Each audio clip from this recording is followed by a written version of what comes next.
All right, so here's part 2 for section 2.1, continuing talking about functions. And this one will be a little bit algebra heavy as we get to the end of this. But you need to be very confident in your algebra skills as far as simplifying expressions and things like that as we go along. So number 6 is similar to what we did in the last video. So find all values of x such that f of x equals 1, where here is our f of x. So we just need to set this guy equal to 1.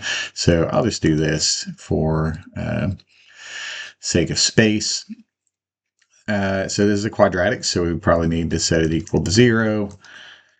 Subtract the 1, we get plus 40 there. Now I would factor out a 5 here. We can factor out a 5.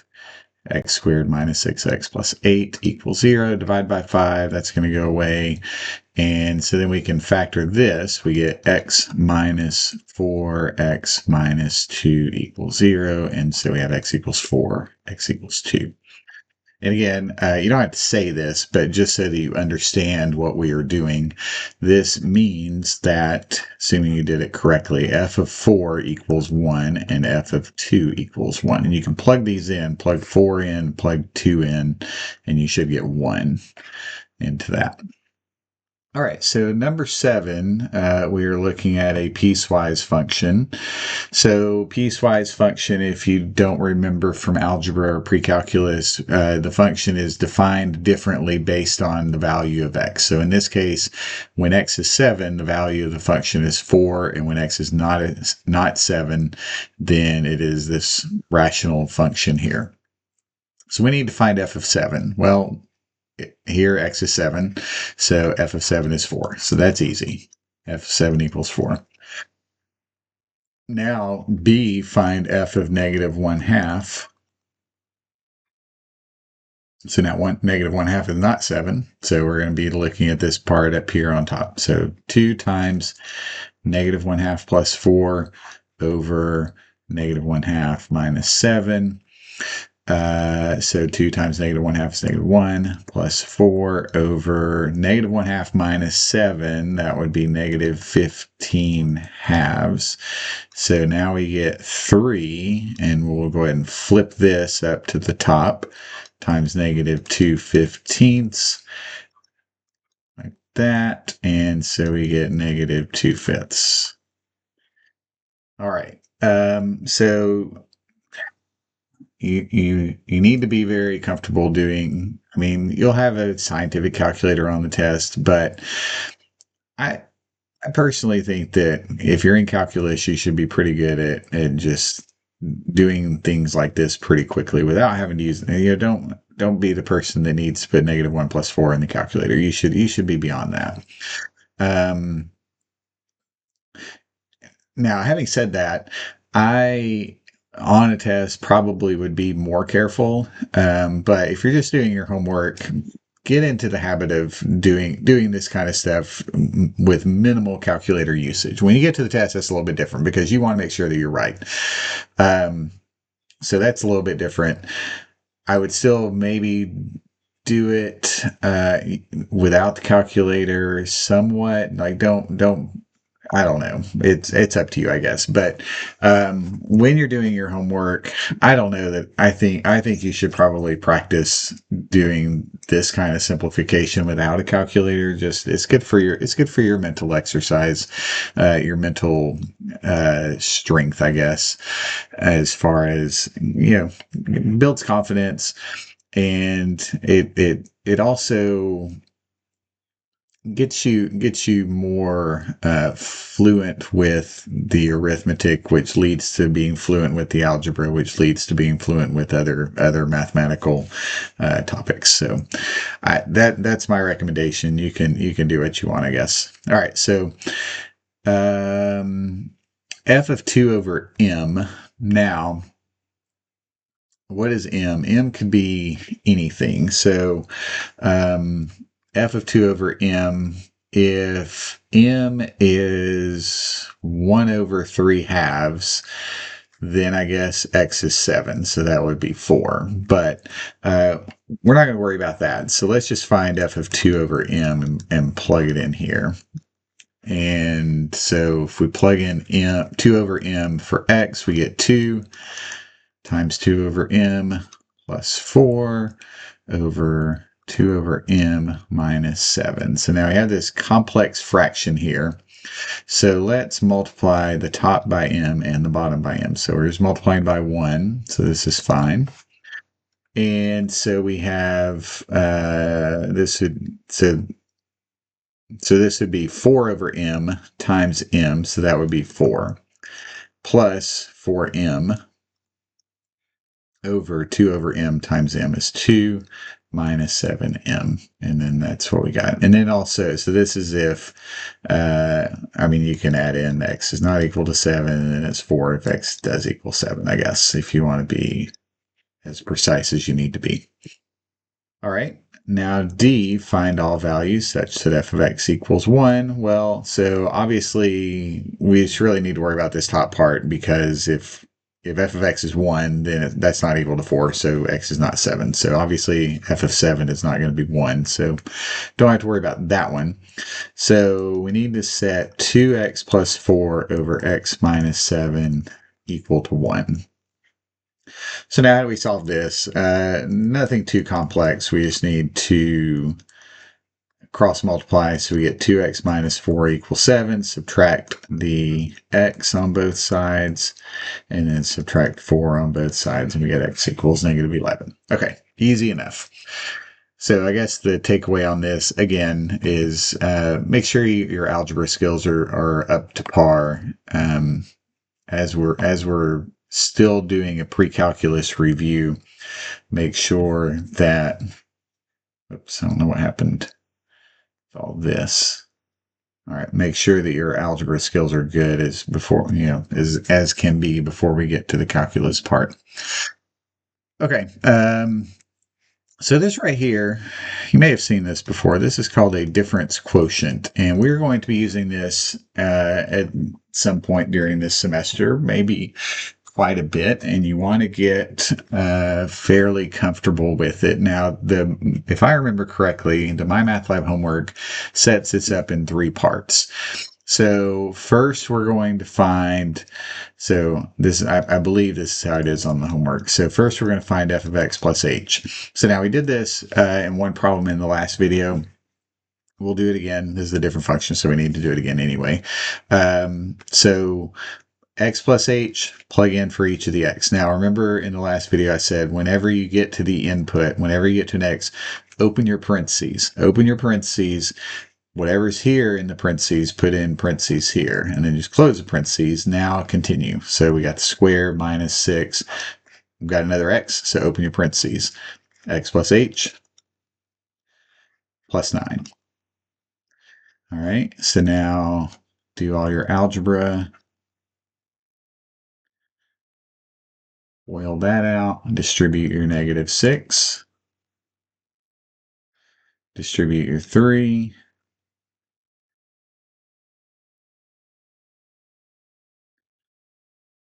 And there's your f of x plus h.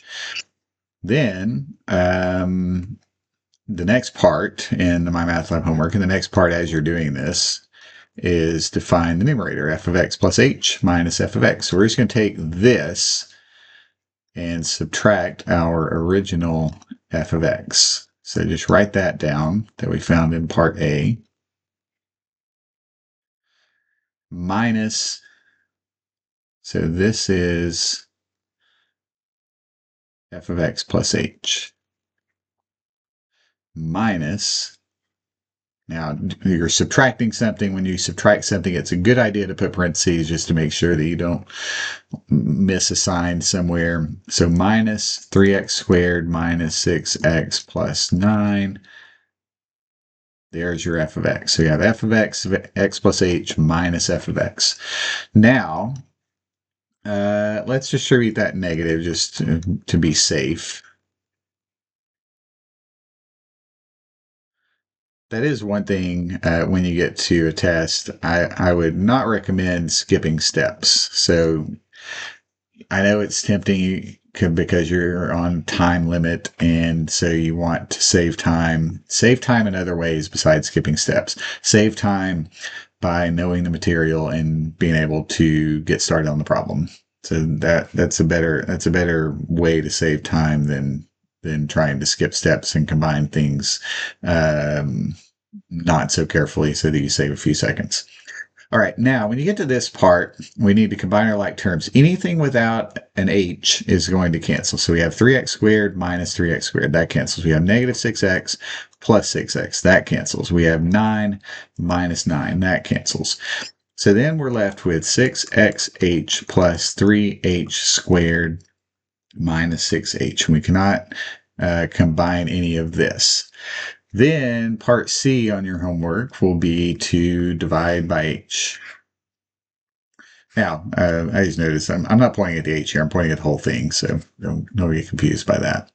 All right, so f of x plus h minus f of x over h. And so this is our f of x plus h minus f of x. So 6xh plus 3h squared minus 6h all over h. Now, how do you simplify this? The way you simplify it is you can factor out an h on top. So let's factor out an h on top. We have the h on bottom, and we can cancel.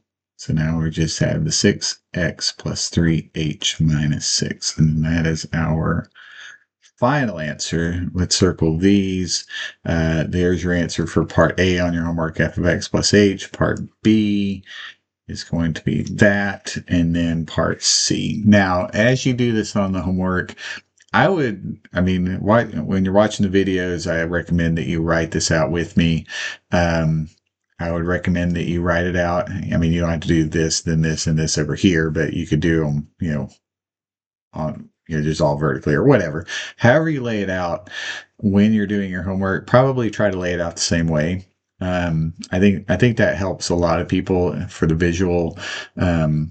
visually remembering how to do a problem if you always kind of work it the same way rather than just kind of haphazardly writing wherever you have space. So try to keep things organized, especially on these longer problems, and I think it will help. I think it helped me when I was a student, so it could help you. All right, so now the last topic, even and odd functions. So we've heard of even and odd numbers. What about even and odd? What is going on? Okay, even and odd functions. So an even function so there are a couple of ways to talk about these. Even functions are symmetric about the y-axis. So we know what symmetry means. Symmetry means it looks the same on one side of the y-axis as it does on the other side in this case. Odd functions, not symmetric about the x-axis. That's what usually is guessed when I teach this live. Symmetric about the origin. Now, what does that look like? Well, we'll see one in a second. All right, so this is an even function. This is symmetric about the y-axis. You can see if you folded this over the y-axis, then it'd be symmetric. This one, here's one that's symmetric about the origin. So let me just write odd. Symmetric about the origin. Now, what does that look like? With the origin symmetry, think diagonally. This first quadrant, the graph in the first quadrant is going to be like the graph in the third quadrant, but flipped. And that means we're symmetric about the origin. And likewise, the second and the fourth quadrant, we don't have anything in there. But if we did, flipped. And so that's the idea. So another, if we had it in the second and fourth, might look like that. So not perfectly symmetric, but you get the idea. So we come up here, that means we're going down here. Another thing to pay attention to with odd functions is they are going to go through the origin. That's just part of the way it is. If they have a y-intercept, it goes through the origin. So that's something you can look for. Now, all these go through the origin, but not all these are odd. So just because it goes through the origin doesn't mean it's odd. But if it is odd, it will go through the origin. Or you could say it another way: if it doesn't go through the origin, then you know for sure it's not odd. So for instance, this one is not odd because the y-intercept is not at the origin, so not odd. All right, and then this one is neither, so we don't have any symmetry at all. So this one is neither. So functions can be even, odd, or neither. Now, what if you do not have a graph? Well, if you know what the graph looks like, you could graph it, but like this one, probably we don't know what that one looks like too easily. But negative 8x, you might be able to, but we'll do this without using the graph at all. So even functions, f of negative x equals f of x for all x. So that is the definition of an even function. Definition of an odd function, f of negative x equals negative f of x for all x. So now how do we use this? Start over here, see what this is, see if it equals this in the end. So let's look at f of x equals negative 8x. F of negative x is negative 8. We're going to plug in a negative x, and we get 8x. Now, f of x is negative 8x, so that means negative f of x would be positive 8x. So now we get f of negative x equals negative f of x. So this is an odd function. And if you were to graph it, it would should go through the origin, but it looks something like that. So linear function coming straight down through the origin. So that's going to be an odd function. All right, what about b? So f of x is 3 over x squared plus 16. Let's find f of negative x. We get 3 over negative x squared plus 16. Negative x squared, so the negative is in the parentheses, so the square applies to the negative. This is just going to be x squared, and nothing else is changing. So now this equals f of x. So f of negative x is equal to f of x, so this is an even function.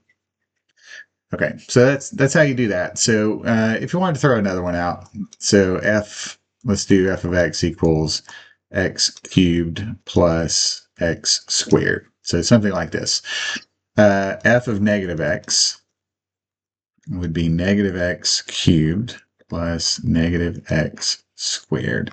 And if we simplify that, negative x cubed, the negative cubed is still a negative, and then we have x cubed.